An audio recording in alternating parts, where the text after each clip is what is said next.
Hey there, I'm Jennifer, And I'm Jackie. and welcome to Slightly Unsupervised. We're best friends, business partners, and the chaos behind Bestimony, a ceremony we created to celebrate the kind of soulmates who don't come with a marriage license. This podcast is all about that friendship energy, the deep stuff, the messy stuff, and the laugh till you snort stuff. So whether you're driving, folding laundry, hiding in your car for some peace and quiet, You're in good company. Let's get slightly unsupervised. In this episode, me and Jennifer break down how friendships have evolved from baby boomers to Gen Z and why each generation connects, communicates, and shows up so differently. From loyalty and proximity based friendships to constant communication and emotional transparency, every generation has its own friendship language. Jennifer and I will unpack why baby boomers prioritize loyalty and stability, how Gen X built deep but low maintenance friendships, why millennials normalize emotional openness and constant connection, how Gen Z redefined friendship with boundaries, identity, and digital life, and where generational misunderstandings come from, and how to bridge the gap. Because friendship hasn't gotten worse, it's just changed. absolutely. So have you ever noticed how every generations expect completely different things from friendships? For example, one friend might be, "Why didn't you call me?" And another group is like, "Well, why are you calling me?" So we're using the same word friendship, but we don't mean the same thing. And these are generational friendships. This is why we love the way we do. I think it's important that we try to unpack this a little bit. I know that there's definitely a difference in the generations and how it was. We're going to go, Jackie and I, full transparency, are Gen X. And pretty solidly we identify very deeply with the Gen X group because we were kind of raised on our own. But there's different generations, and I just kind of want to go through them real fast. The baby boomers, they're from 1946 to 1964. This is more my mom. I think she's a little bit younger than this, or a little bit older than this, but I think she grew up mostly during this time. And their friendship style is loyal, long term, proximity based because they never had any access to anybody other than their person in their community.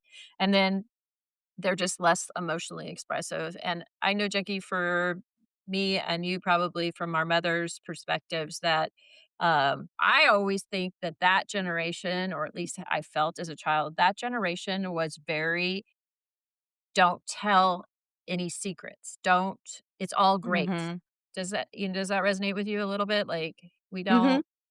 we don't talk Definitely. about stuff like that. Like that's not Yep. what we talk about. And you know what I think? And I think they got it from the generation before because I think my grandparents were the same way. Right. Like, don't air the dirty laundry of the Mm-hmm. household, so stay quiet about it, that they're Mm-hmm. very Kept it secretive, but, in. like, if I look at my mom, which I'm gonna put my mom in this generation, even though I think she's not quite in this generation, but, she had a lot of and their their entire generation was kinda raised around more structural households, Mm-hmm. more so than we did. Obviously, the parents were still married in that generation more so than on our generation. I think that's when we're like the generation of all the divorces. Hmm.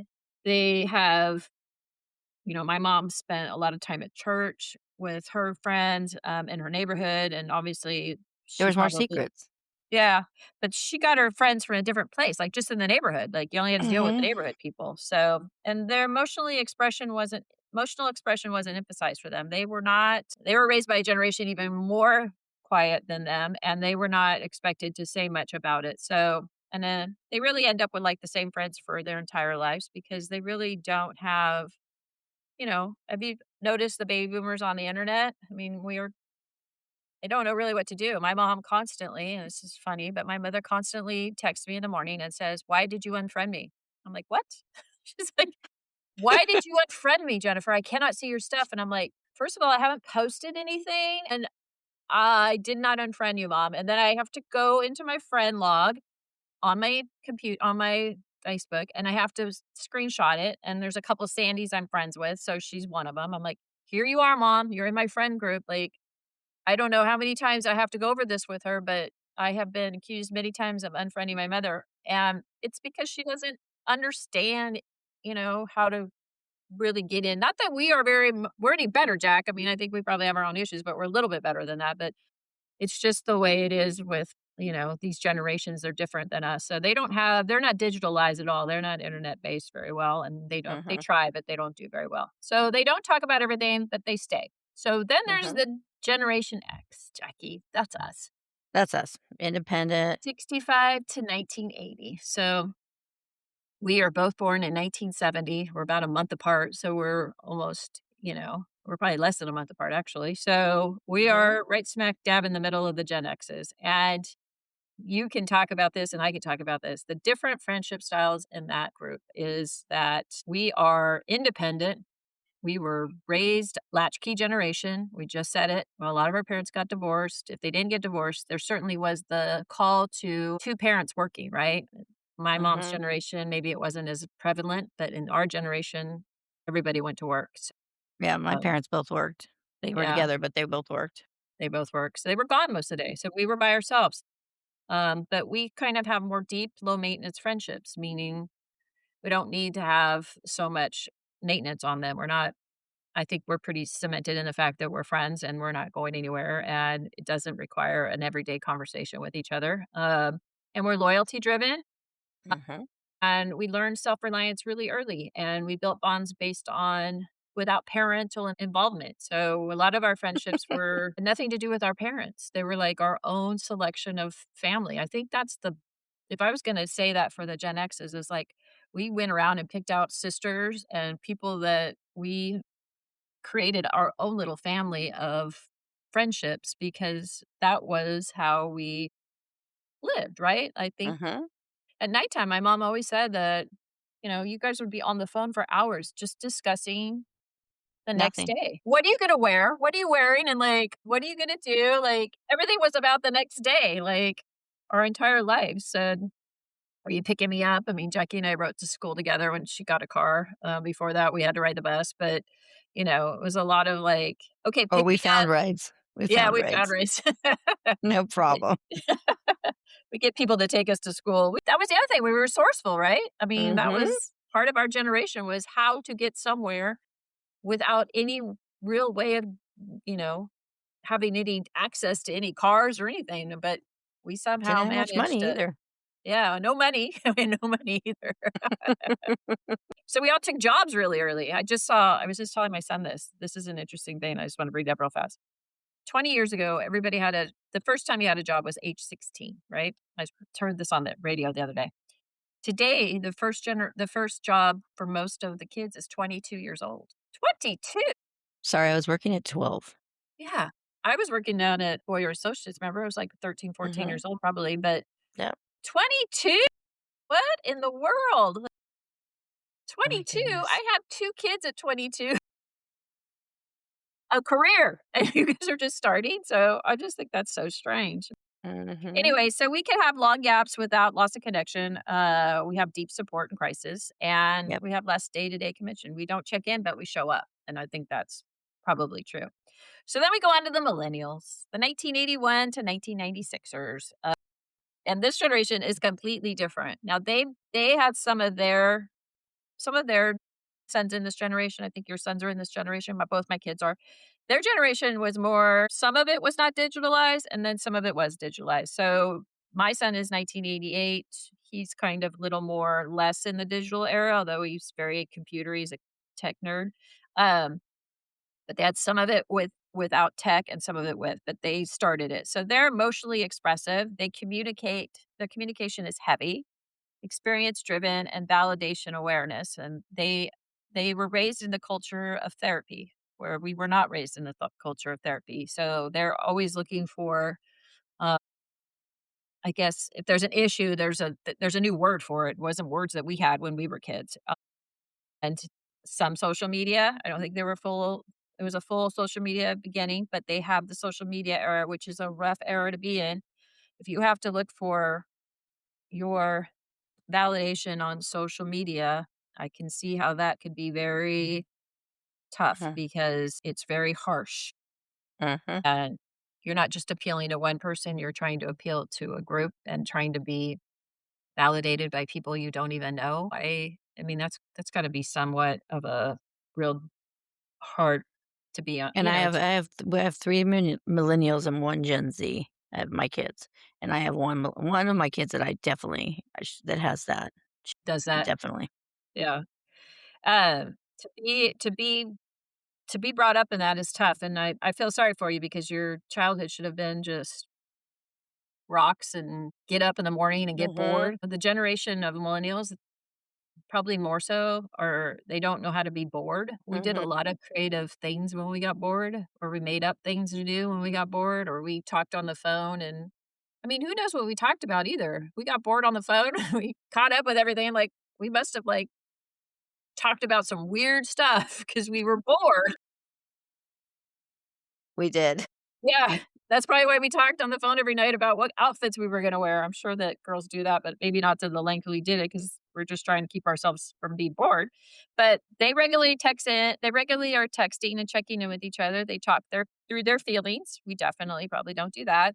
And they do a lot of shared experiences. They're not talking about it Mhm. if in their generation, if they're not talking about it, is everything okay? Like, they're worried about it, where our generation's like, "If I don't talk to you, you're fine. What do you need? If you need something, call me," kind of thing. So, Mhm.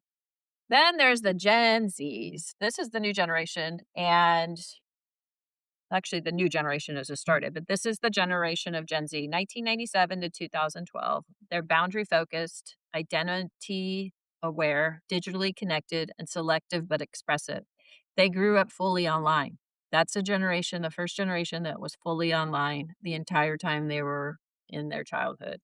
So their mental health awareness was pretty aware. They were normalized by that because they'd already heard it. The millennials kind of brought that into the generations, and so they were more it was pretty normal. Their conversations probably are pretty normal about mental health, and they have a high exposure to diverse perspectives, and that's true because they're on the internet all the time, right? You get a lot of different perspectives. Where we didn't have that, we had the perspectives of Lake Arrowhead and whoever Whoever we hung out with.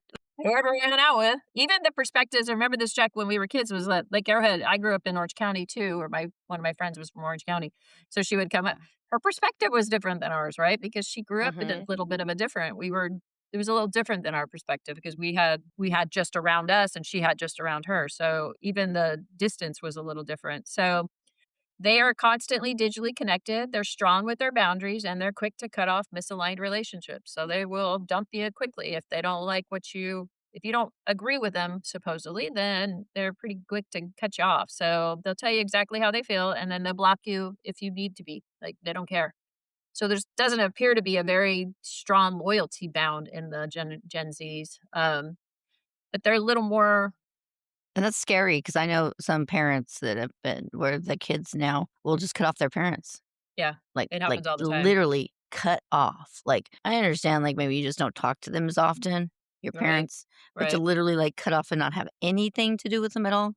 I mean, you gotta at least Yeah. say hello. You gotta at least, I mean, have some kind of connection, not connection, but at least, you still want them to be alive. You still want them to be there. You know what I mean? But, like, not Yeah. to ever, ever talk to them again I or know. be like, "I want you dead," you know? I know. I think, I mean, that's a little harsh, It's a little you know? harsh, but it's And it's like, to where the parents don't even know what they did, you know? right. And it Yeah. really and when you hear the story and when there's other people who were kinda there too and, like, they really didn't do anything, that's sad to me. And it's Yeah. just it's sad, it's sad, it's very sad. Yeah. I think there's That's a all I have lot to more say. conflict, at least maybe because 'cause I'm a girl, maybe the perspective's different, but there's a lot more conflict between girls and mothers and girls. The girl generation is really having a lot of conflict. I don't see a lot of conflict with the boys. It actually happened with the son's family first, and then it ended up happening with the female's family, but then now they're friends with the female's family, but not back with the son's family. Yeah, that's not good. Mm-mm. That's sad. I noticed there's a lot of people that have, the mothers and the girlfriends or the daughters or Mhm. whatever clash, and there's always these kind of problems because we're raised differently. So it's Mhm. this is a good one for you and I to do because we have kids that are in a different generation with different perspectives, but also Mhm. for the other generations that are listening to this to understand that every perspective is different because we're raised differently. And it's not Mhm. our fault that we were raised in those generations. We just were. And it's not your fault you were raised in those generations. You just were. And somehow to bridge the gap between them because Right. every family brings some dynamic to relationships that are needed. And we all try. Yeah, And everybody's remember right. why you love that person that you're with because we raised them. We Whether it's raised them. the boy or the girl, we raised them, and you Right. love them for a reason. We Right. raised them to be the person that you love. right, and we So there's did the something we work. did right. Yes, there's something we did right. If you And I think there's a lot of, like, checklists. I'm sure my daughter-in-law has a checklist. She's like, "Wow, number 1, your son doesn't pick up his clothes when he's done." Well, that's not my fault. That's his fault. Taught him Like, to do that, doesn't mean he does it. number 2, he's not very responsive when I want him to go get me my Tums. Tell you, man. Put him in your pocket when you get up in the morning. So I'm sure there are there's generational misalignments, and we're pretty Yes. tough. Like Jack, we're like, well, get over it, move on. Like, and Yep. they're like, what? First of all, you can't say things like that to us. We're like, well, that's the generation we were raised in. Like, don't whine about it. I mean, something pretty traumatic just happened in my life not too long ago. And, I reached out to Michelle, who's a very chill woman and raised in the Generation X. And she's like, you're fine. You'll get over it. It's very normal, right? I'm like, let me get a hold of a millennial maybe. I couldn't need more comfort than this. Let's just get over it. But, that's just our generations. And we have to So accept that. true. And if you are having issues in the generations, you've got to understand. Go study that generation a little bit. Go see what they are. I will say this, and I think it's true, is that I went to a Tony Robbins.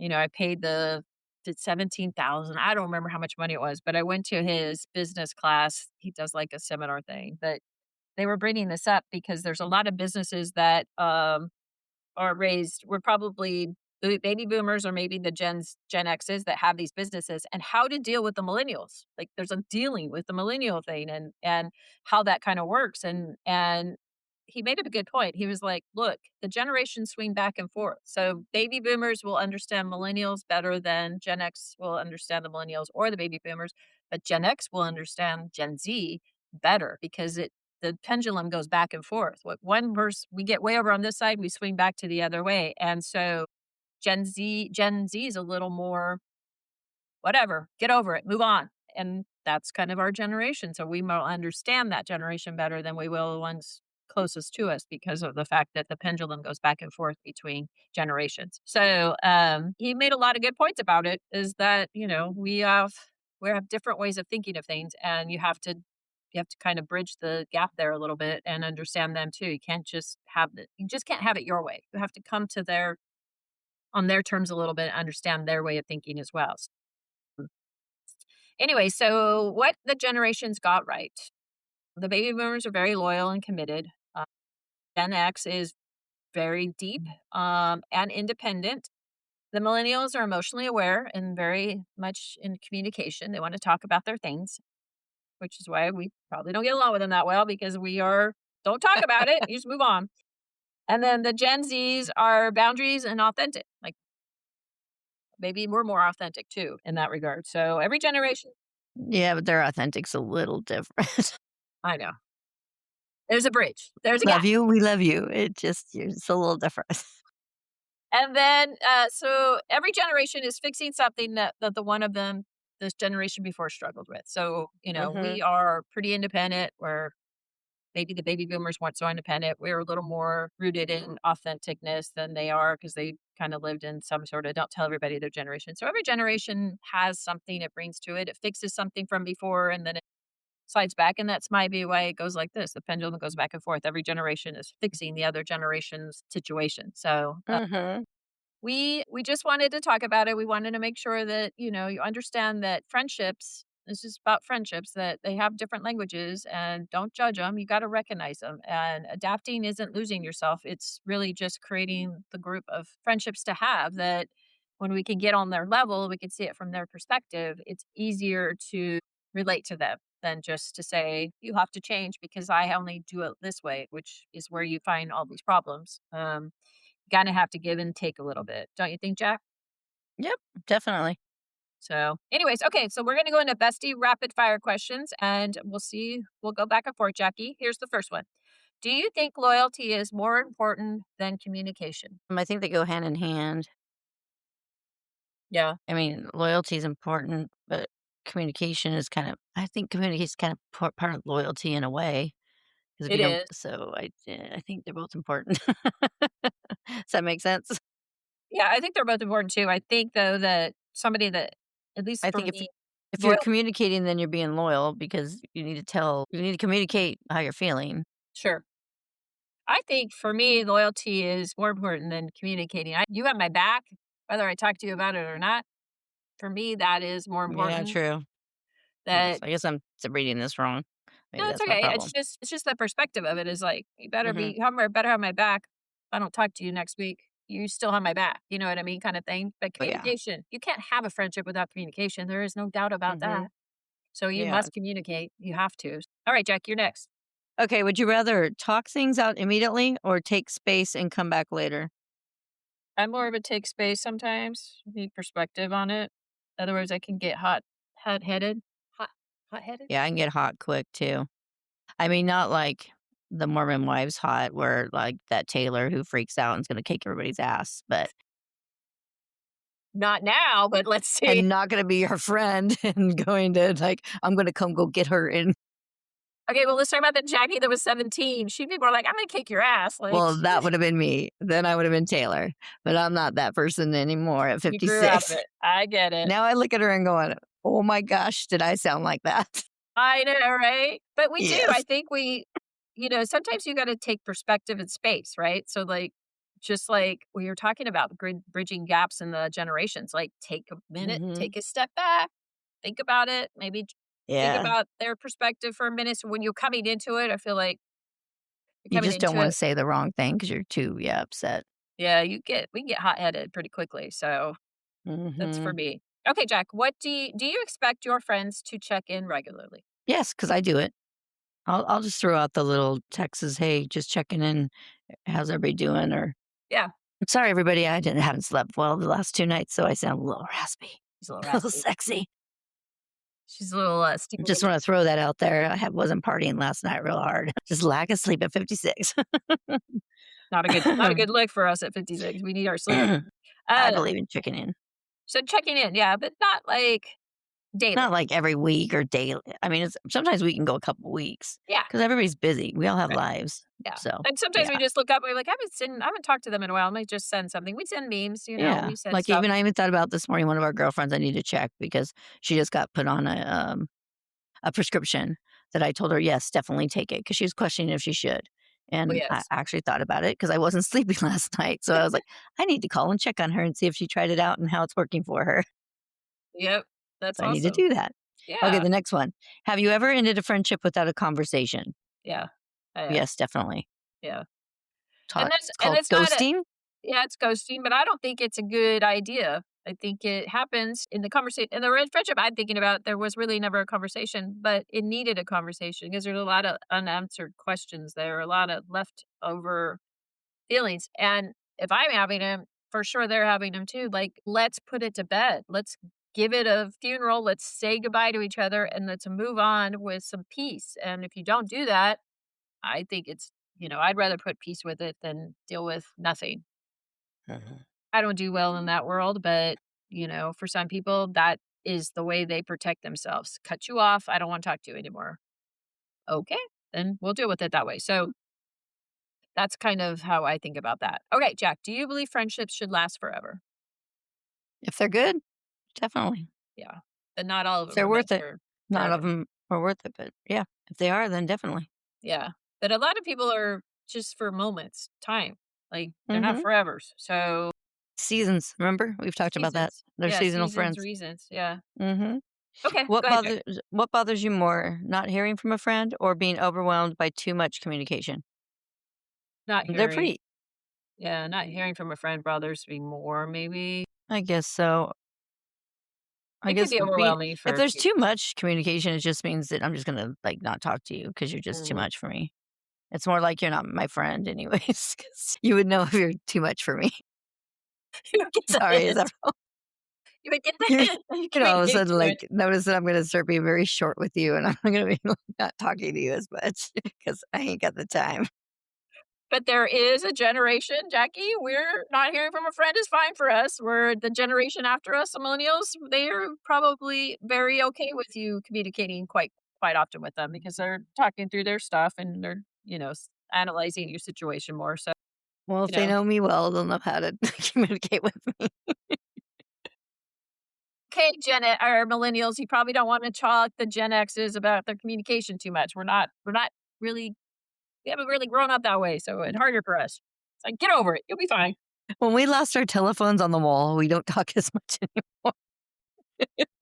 When we Yeah. got these phones that we could text, when we look at the phone and it's ringing, we like, Man, do I need to answer that? Yeah. I'll call back. Let's be honest. Just text me if you want to do something. It ends this shortly. Like, texting is a beautiful thing because it's just like, we had a call. Imagine being our generation. Hello, is Jackie there? Jackie's brother be like, and the phone's like ready that she grab it. Hello? You hear it like clink on the counter. And then you hear the whole family in the background watching TV, yelling at each other, and like, cursing at each other. Hey, it's for you. Jackie! You, Jackie, walk up the stairs, walk over to her phone, pick it up. Hey! You're like, hey, this is Jen. I was just wondering, did you do your homework? Or whatever. You're like, What time are you yeah. picking me up for school tomorrow? And she's like, I'll pick you up at 8. Okay. All right, bye. Bye. A whole process. That was it. I'm telling you, there was like maybe 8 to Wear 9 the red minutes, dress. 8 to 9 minutes of our lives to just, now we text, be like, hey, are you picking me up tomorrow? Yeah, at 8. Okay, bye. Like, it ended it. But all those, that's the difference in the generation. We had the So phone. So funny. I know. I hear actually there are parents going back to phones for their kids because they were trying to get them off the cell phones. They're giving them phones in their rooms now so they can talk to their friends just like they did. So interesting. That'd be Okay, good. ready? Are you more likely to work through issues or walk away when it feels off, Jack? Walk away when it feels off. Yeah, me too. We're too I'll just old be to work honest. through issues. Issues are too complicated as you get older. Like we've had I enough. get too. I Yeah. just don't want to think about it too much. I just get too anxious these days. Yeah. I want to Yeah. think. Okay. Do you think younger generations expect too much from friendships? I I don't think think. they are more coddled than we were. I'll give it that. They are more coddled with their emotions than we were ever coddled with our emotions. So for us, I think it's not that they expect too much from their friendships, it's expecting too much from us as a generation to relate to them. It's harder for us because we're not built that way. Just like our parents were not built a certain way. We're just not as emotionally, we don't talk about that kind of stuff the way they talk about it. So from a friendship perspective, the younger generations may expect something different than what we are able to give freely. Mhm. And it's hard for us to change because it's a foreign language to us. Talking about all of our emotions. I mean, can you imagine from just like our perspective as kids, like calling each other and being like, how did you feel today when so and so said, I mean, it was more like a F that bitch and I'm gonna kick her ass next time I see her. Like we didn't dive into our emotions. We just sort of skirted them out and be like, you don't need to worry about that bitch. I'll kick her ass tomorrow. So we moved on to from it pretty quickly. And we didn't deal with a lot of it, but we made it through, right? So You walked they by her in school and you had a sign holding it, bitch. we were loyal. I mean, we were loyal I bitches made back in my the day. point. Or you As she saw her walks in by you the next time and she turns her head, doesn't I look at know, you. right? I know, right? You're like, "Don't talk to me." We were loyal. We were loyal friends, so that's where we got that from. But they'd be like, "Let's talk about it." We just wouldn't it would not be No, normal for us to do, so it no. just would be hard. So you have to respect the generational gap there that is different. So, okay, do you think older generations settle too much in friendships? No, Older generations. that's us. My parents Well, don't have that's us. lots. My friends don't have a lot of friends, so they have like family, and my dad will make friends fishing, but they don't like make friends No, anymore. they're not looking for outside perspective. Yeah. Uh-uh. They've been like Well, that for a long time. My dad's the one that'll make friends with old guys fishing, but he's not even allowed to bring them home. Mom won't let him bring them home to play or anything.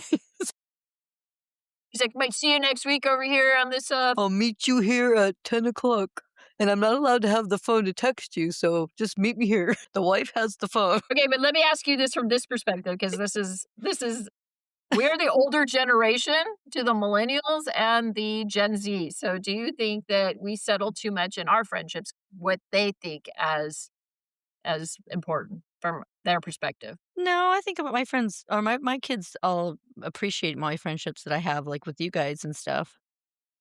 Good. Yeah, they Yeah. I think they respect it. I mean, Yeah. I have my son, like, I think I have one son that really well, both my sons, they have multiple friends like I do. My one youngest one has a lot of friends, like Friend has a groups, big yeah. friend group like we did.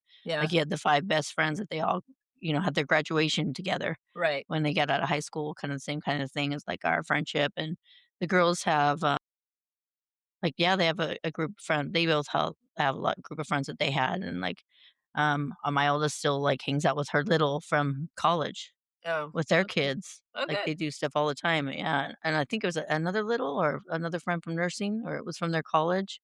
So, yeah, they all have their friends too, the same kinda thing, That's good. and Yeah. like, our other daughter, like, she's had a friend that she's had since elementary school. Yeah, so and my other son, same thing. He has his friends that he still hangs out since elementary school. Right. So, they respect it. They never say anything negative about it. That's So good. I think too that they appreciate sometimes the to have those friends. They know they're watching over you too, that they have a mhm. That's you what I know was gonna say next. Yeah, they yeah, know that they're there for me, you know what I yeah, mean? yeah, Like, if I have something happen, they know that you guys are there. right. Which is good. I mean, my son's the same. My sons are the same way. Like, there was a big emphasis on friendship in my Mhm, world, so they had that perspective mhm, too, that friendships are important because they're mhm. important to do. So you're definitely getting that from your parents as Yeah, well. You because can I walk didn't get that from my parents. Pretty much their friends are just our family. right, right. It My wasn't mom really had anything. Yeah, my mom had friends. She always had, like, girlfriends and stuff, and, I spent time with them too, so I had a lot of strong emphasis on friendship as well, so, Mhm. okay, last one, Jack, go ahead. Oh, let's see. Be honest. Are you evolving or staying exactly the same in how you show up as a friend? I think I show up as a friend. Yeah, I think I'm the same. I can evolve a little bit, but I'm not gonna get too far off of it, and I'll tell you why.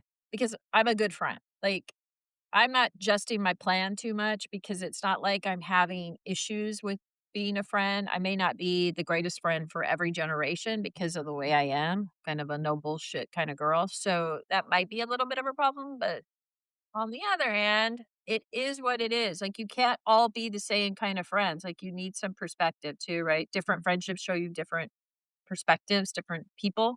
Like Mhm. the one that I just called to get some emotional support that told me, "You'll be fine." Different perspective, right? That's just how Mhm. she is, like, "Okay, I'm fine." Like, "Okay, I'm good."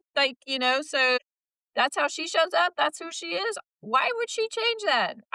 Mhm. I'd be very strange for her to be like, "Let's talk about it." Like, I don't even know if we could even get into that. It's like, it would be Oh, so I we know. I think I'd freak out. I'd be like, Yeah, no, that isn't what I wanted. That's not what I wanted you to say.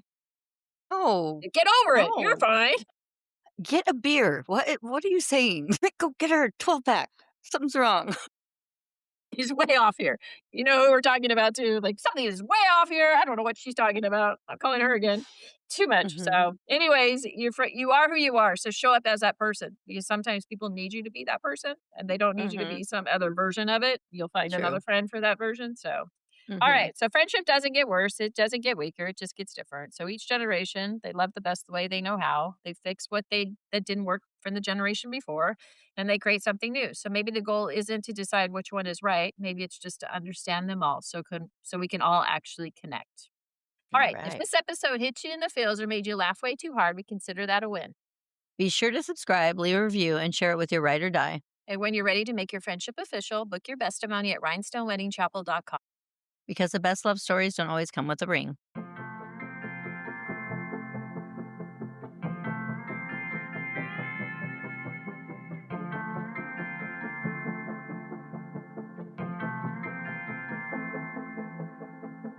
We stick together, ride or die to the moon, and no amount of space could ever come between us two. The reuniting's like we never been apart, and every single time we're eye to eye and heart to heart.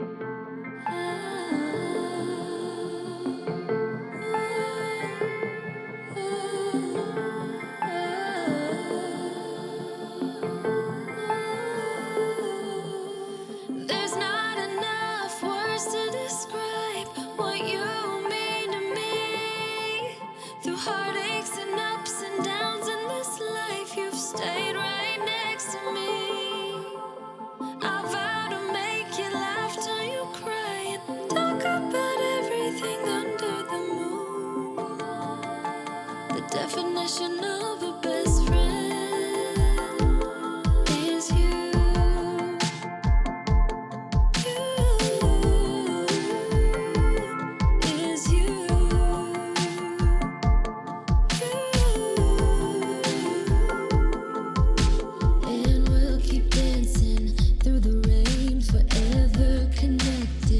same page. We're writing our story every day. We'll keep on going, ever change.